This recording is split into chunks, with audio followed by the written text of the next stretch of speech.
Assalamualaikum warahmatullahi wabarakatuh. Alhamdulillahi rabbil alamin. Wassalatu wassalamu ala asyrafil anbiya wal mursalin wa ala alihi wa sahbihi ajma'in. Langsung saja teman-teman, kami dari tim kitab JP3M ingin mengupas tentang bagaimana cara memakai mukena yang benar menurut dengan kaidah madhab Syafi'iyah. Dalam madhab Syafi'i, aurat perempuan dalam sholat adalah seluruh badan kecuali kedua telapak tangan dan wajah.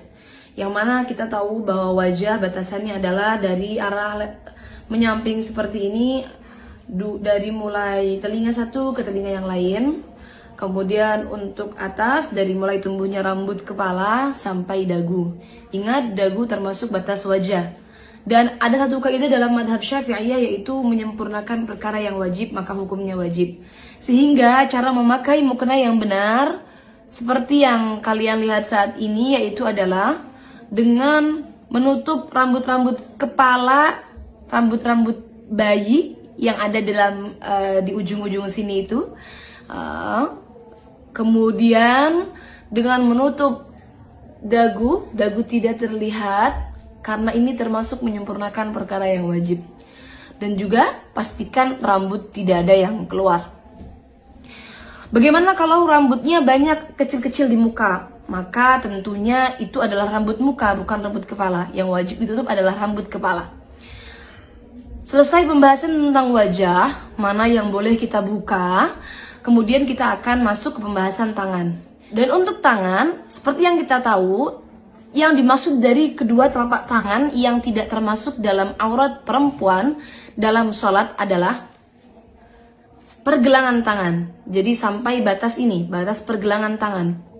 Yang tidak termasuk aurat adalah baik batin tangan ataupun punggung tangan. Ini semua tidak termasuk aurat.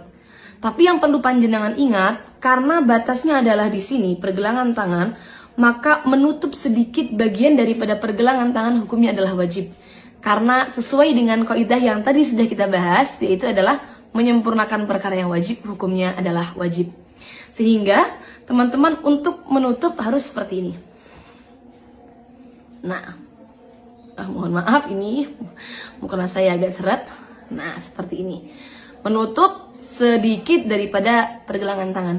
Ingat, punggung tangan dan juga telapak tangan ini bukan termasuk bagian dari aurat. Sehingga tidak masalah bila mana punggung tangan terbuka seperti ini. Ini bukan termasuk bagian daripada aurat dalam sholat wanita. Kemudian yang perlu kita bahas selanjutnya adalah benda yang digunakan untuk menutupi aurat atau baju yang digunakan untuk menutupi aurat. Yang digunakan untuk menutupi aurat adalah sesuatu yang bisa menutup warna kulit dalam majelis berbincang-bincang, dalam majelis takhotub. Maka bagaimana batasannya? Apakah nerawang atau tidak? Itu batasannya adalah bila dilihat dalam majelis berbincang-bincang, seperti mungkin dengan jarak saya berbincang dengan teman saya, seberapa urfnya, seberapa biasanya, kok terlihat warna kulitnya, maka berarti belum mencukupi. Tapi kalau tidak terlihat warna kulitnya, maka sudah bisa dikatakan mencukupi.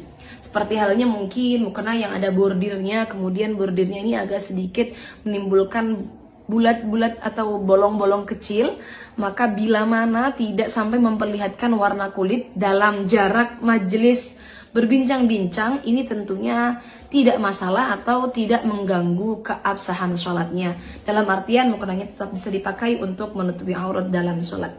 Kemudian yang perlu kita bahas lagi dalam hal menutup aurat dalam sholat adalah hal-hal yang sering terlewatkan.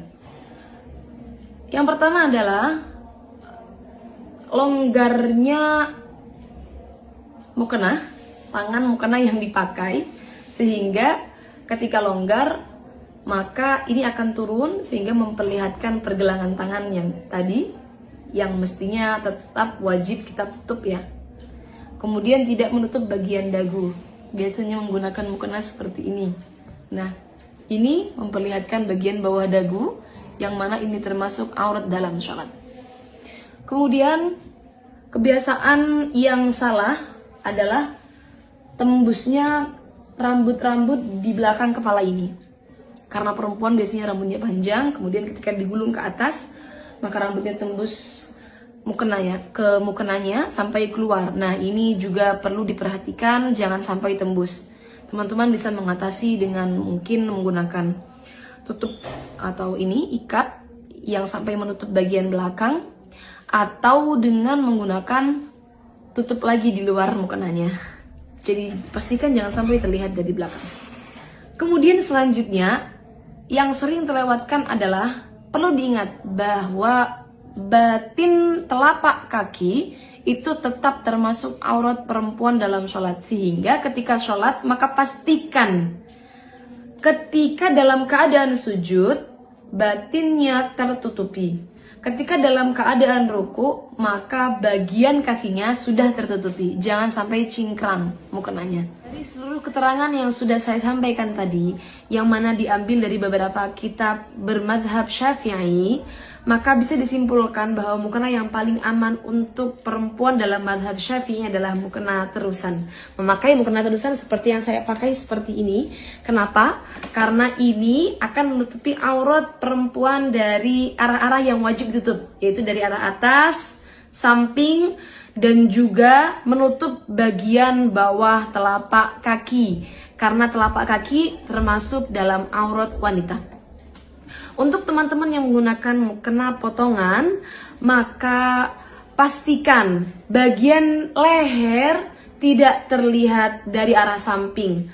Kenapa? Karena kekurangan dalam mukena potongan adalah ketika berdiri, ketika ruku, ketika mengangkat tangan, maka bagian lehernya tetap terlihat. Ini dari arah samping, bagian lehernya tetap terlihat. Walaupun toh sudah seperti ini. Kenapa? Karena pasti ada bagian-bagian longgar yang memperlihatkan bagian aurat lehernya. Kecuali bagian lehernya sudah tertutup sempurna, mungkin dengan menggunakan dalaman jilbab yang dimasukkan ke dalam pakaian. Sekian dari kami. Kurang lebihnya mohon maaf. Wassalamualaikum warahmatullahi wabarakatuh.